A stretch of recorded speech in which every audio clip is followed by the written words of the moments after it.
그래서 지금 보시고 계신 중국 난주의 병령사 석불 같은 경우에는 이 지역이 이제 실크로드로 들어가는 진입로에 있습니다. 그래서 중국 당대에 토번족 그 티베트 지역과의 굉장히 오랜 시간 동안의 그 전쟁에 을 끝내고 이제 드디어 당나라가 실크로드에 안정적으로 진입하고 실크로드를 잘 이용할 수 있는 그러한 그 지역의 그 지역의 세력을 이제 진압을 하고 나서 평화의 시대가 도래했다. 드디어 이제 마음 편하게 이 교역로를 이용할 수 있다라는 의미에서 난주에 세운 것이 이 병령사 석불이고, 이 석불도 미륵 열의 좌상으로 만들어져 있습니다. 네, 그렇게 해서 이제 동아시아 시기의 미륵불의 흐름에 대해서 조금 살펴보았고요. 이번에는 그 고려 시대의 미륵 대불이 또 어떠한 맥락에서 만들어졌는지를 아까부터 계속 등장하고 있는 논산 관촉사상을 중심으로 해서 조금 알아보려고 합니다. 이 상은 아까 말씀드렸다시피 고려 광종대에 조성이 시작되었고, 이제 968년에 계획을 시작했다고 보통 알려져 있고요. 실질적으로 조성이 시작된 거는 970년부터이고, 그리고 1006년에 목종 9년에 드디어 완공이 되었습니다. 그래서 광종은 이 상을 직접 조성을 지시했다고 알려져 있는데, 본인은 이 상을 보지 못하고 완성을 보지 못하고 사망하였습니다. 우리나라에서 가장 큰 불상인 그 논산 관촉사상은 지금 현재 이제 1775cm, 18m가 조금 안 되는 규모이고요. 네. 그런데 이 미륵 대불이 특이한 점은 눈치를 채셨을지 모르겠는데, 중국 같은 경우에는 대부분 좌상으로 조성이 됩니다. 그런데 우리나라에서는 아까 보셨다시피 굉장히 크다라고 생각할 수 있는 상들은 거의 입상으로 만들어졌습니다. 이러한 차이가 몇 가지 있을 텐데 어떻게 생각하실지 모르겠습니다만, 이거는 이제 뭐 생각하기 나름이겠죠? 생각하기 나름이겠지만 우리나라에도 당연히 아까 소개드렸던 남산 장창곡 상이나 아니면은 그 속리산 법주사 상과 같이 앉아있는 열애상으로도 물론 만들어졌습니다. 이게 그리고 또 훨씬 더 경전에 기초한 그런 도상이기도 합니다.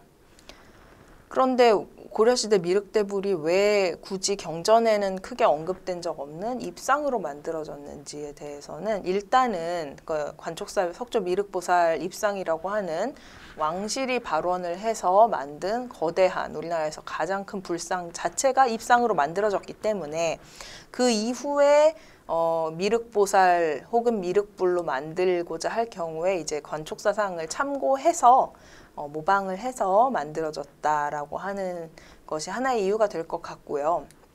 또 하나는 이제 석질에 따른 조각 난이도의 차이가 있을 것 같습니다. 이 부분에 대해서는 조금 이따가 좀 더 자세하게 말씀을 드리도록 하겠습니다.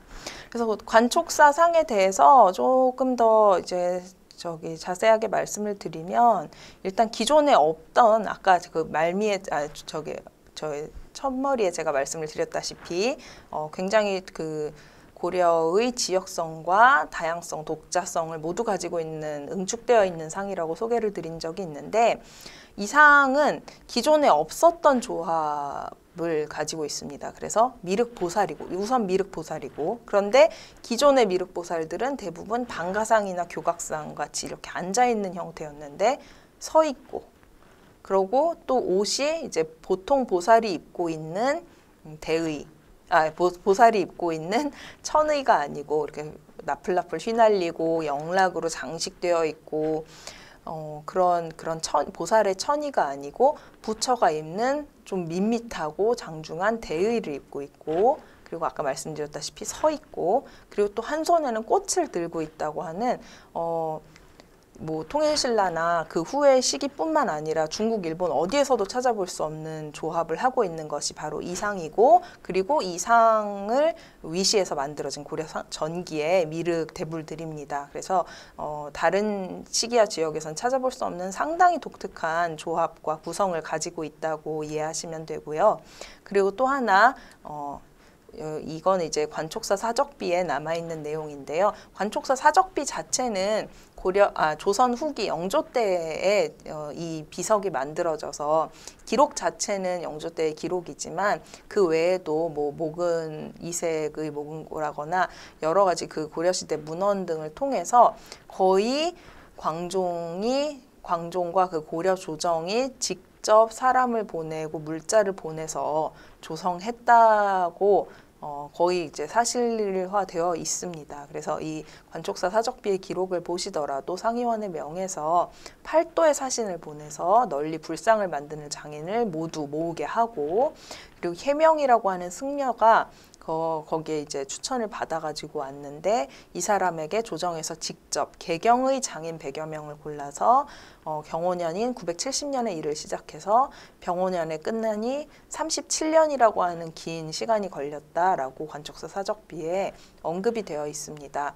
그리고 이제 이후에 보시면 이제 개경에서 직접 보낸 장인은 이제 100여 명이고, 이게 세 개의 석재를 조합해서 만든 상인데요. 이 상 각 부의 석재로 옮기는데 지역에서 1000여 명이 동원됐다고 하니까 그런 징발권을 가지고 있는 그 주체는 당연히 왕실 정도밖에는 없었겠죠. 그래서 고려 조정이 직접적으로 그런 제작에 관여하고 노동력과 그리고 그런 여기에 필요한 물자를 책임졌다는 부분에서 굉장히 중요한 상입니다. 그리고 이를 통해 만들어진 이 특이한 그 조합의 미륵 도상이 고려 전기 내내 미륵 대불의 유행을 낳게 되는데요.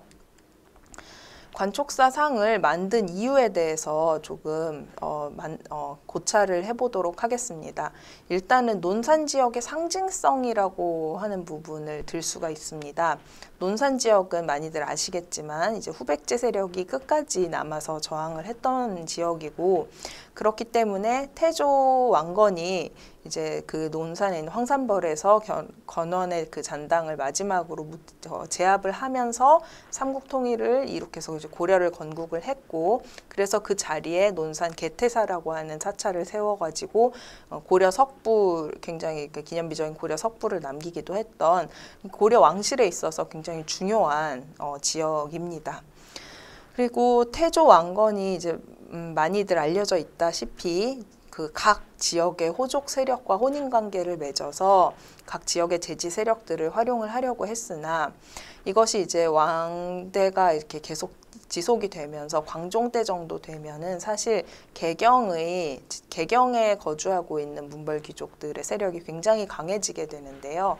이제 그 광종대를 연구하시는 분들 중에는 관촉사상을 광종이 만들었던 이유가 그렇기 때문에 그 논산이라고 하는 어떤 논산 지역이 가지고 있는 그런 고려 왕실과의 상징성을 이용하기도 하고, 거기에 더해서 그 지역의 제지 세력, 충청도, 논산을 기반으로 한 논산 주변의 충청도 제지 세력을 활용함으로써 어떤 자신의 다른 정치적인 원군들을 좀 길러내고자 했던 게 아닌가라고 하는 연구들이 좀 나와 있습니다. 그리고 이제 거기에 더해서 중요한 것이 아까도 잠시 나왔던 미륵과 전륜성왕이라고 하는 그 관계를 차용을 하고자 했던 것이 아닌가라는 그러한 이제 의문이 듭니다. 그래서 전륜성왕에 대해서 조금 자세하게 말씀을 드리겠습니다. 이건 이제 왼쪽에 있는 거는 돈황에서 발견된, 지금 이제 영국박물관에 소장되어 있는 미륵 하생경 변상도라고 하는 회화의 일부분입니다. 여기에 그 미륵 관련 경전들에는 양거왕이라고 하는 왕이 등장을 하는데요. 이 사람이 이제 미륵 신앙 관련해서 가장 중요한 전륜성왕입니다.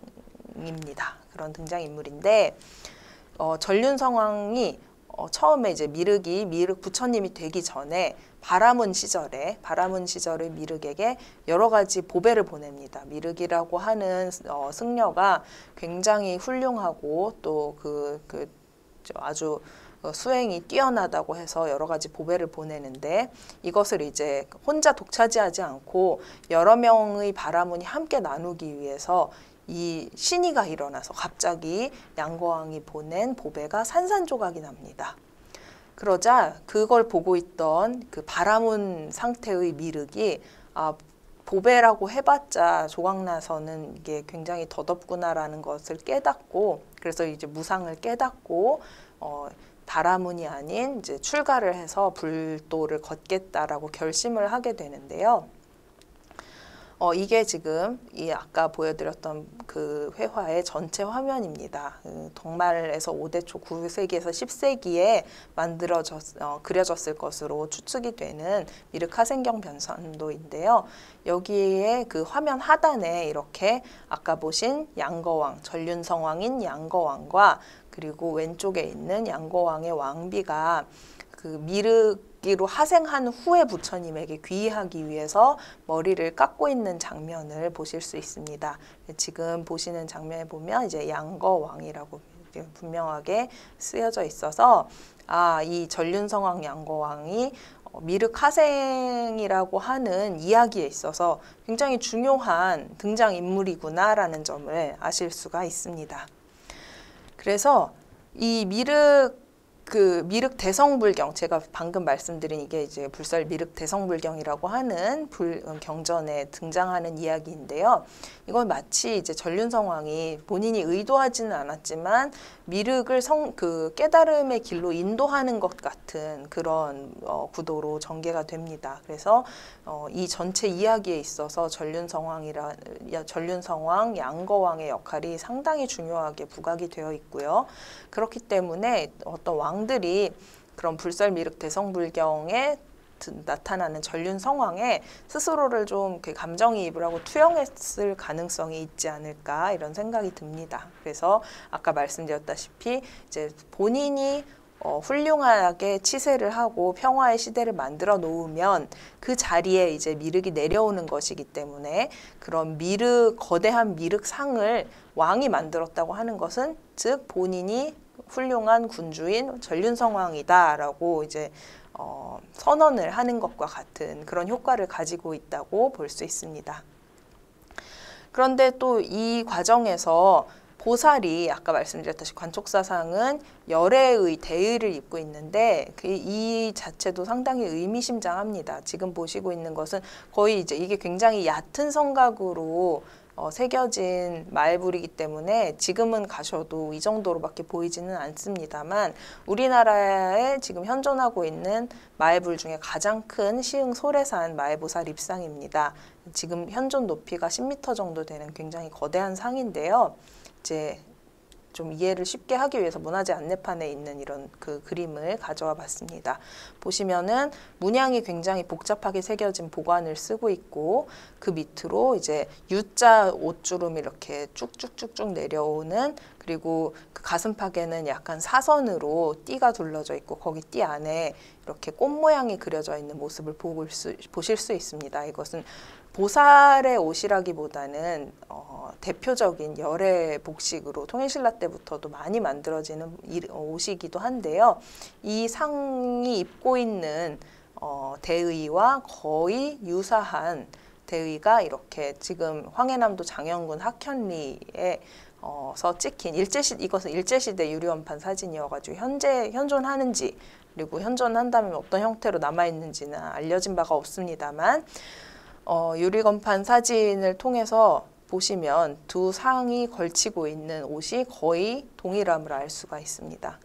이렇게까지 이제 이 상이 소래산 상이 장현군 학현리의 상을 보고 만들었다는 의미가 아니라 그 정도로 굉장히 열애에 있어서 아주 만연한 굉장히 대표적인 복식을 보살이 입었다는 것이 이제 중요한 점인데요. 이것은 미륵이 석가모니 부처님의 옷을 건네받는다고 하는 경전의 개족전이라고 하는 이야기하고 관련이 있습니다. 경전에는 석가모니 불이 열반에 들면서 본인이 가장 아끼던 10대 제자 중에 가장 아끼던 가섭이라고 하는 제자에게 이제 석가모니 불의 승가리, 그러니까는 옷과 바루를 맡깁니다. 그래서 가섭은 승가리를 받아서 이것을 전달하기 위해서 열반에 들지도 못하고 56억 7천만 년 동안 이제 멸진정이라고 하는 죽지도 않고 살아있지도 않은 약간 수면 상태와 같은 그런 상태에서 미륵을 기다리게 되는데요. 그런 미륵을 기다리고 있다는 장소가 경전에는 계족산이라고 하는 장소로 나타납니다. 그래서 가섭의 그 미륵을 계속해서 이 오랜 시간 동안 부처로 나타나기를 기다리다가 드디어 미륵이 이제 56억 7천만 년이 지나고 전륜성왕에 의해서 하생의 조건이 갖추어졌을 때 부처님이 되어서 제자들과 함께 제일 먼저 계족산에 있는 가섭존자를 방문합니다. 그러면 가섭이 그 긴 멸진정에서 깨어나서 석가모니 부처님의 그 옷 대의와 바루를 전달하고 그 자리에서 바로 유골이 되어서 인멸하는 것이 이제 경전에 굉장히 자세하게 나와 있습니다. 그런데 이 엄밀히 말하면 이렇게 부처님으로 내려왔을 때의 그 미륵불은, 그래서 가섭에게 옷을 받을 때의 미륵불은 보살 형태가 아니라 열의 형태로 내려오는 것이 맞습니다. 왜냐하면 도솔천에 있다가 그 위에서 이제 깨달음을 얻고는 열애가 되어서 전륜성왕이 다스리는 곳에 이제 내려와야 되거든요. 바라문 형태에서 다시 보살이 되었다가 그 열의 형태로 내려오는 것이기 때문에 아무리 막 하생한 모습이라고 하더라도 사실은 열의 모습을 하고 있어야 맞는데 이게 왜 고려 사람들은 이렇게 경전에도 없는 조합을 만들었을까? 왜 이 보관을 쓰고 있는 보살이 열의 옷을 입은 형태로 만들었을까 하는 것이 이제 이 시기에 불상을 연구하는 데 있어서 상당히 중요한 모티프 중에 하나입니다.